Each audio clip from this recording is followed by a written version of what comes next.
So we're in Clovis, California. We just finished installing a couple of new quarter-turn shutoff valves here at the washing machine. The cold valve was dripping out of the packing nut. Homeowner says that they've tried to tighten it and it just keeps leaking. And so we just replaced it. And you can see, cold is on the right, by the way. And since we had the water off to the home and it took a long time to drain the water line down, and the other one was a multi-turn valve as well, we replaced it. So these are the old valves sitting right here, and you can see all the corrosion there. This was actually the hot side, which the homeowner said was not leaking. This is the cold side, which was leaking. You can see all the scale around it and whatnot, and then of course up here. But this is, you can see this one here, it's corroding as well. So as a point of courtesy, we just replaced them both.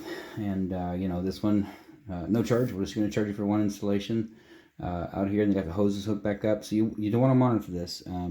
Make sure that nothing begins to leak. We've taken this out of the wall. These are male bibs.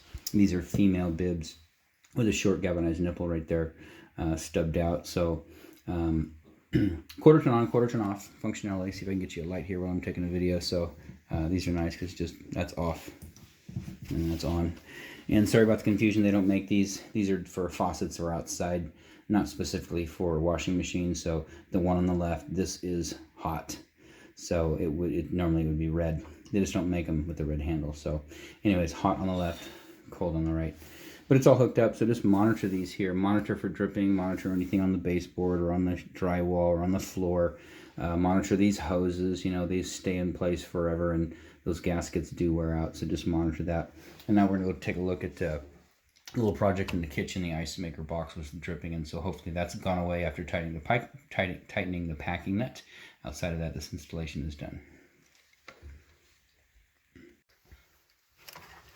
So still here in Clovis, California, we're taking a look at the ice maker box, and you can see there's a compression fitting up here, which I'm assuming you'd be able to get a replacement valve and unscrew it from there, and then hopefully get a quarter-turn valve. I don't know if they make a quarter-inch outlet with the 5/8 OD, but anyways, we tightened the packing nut down and right there.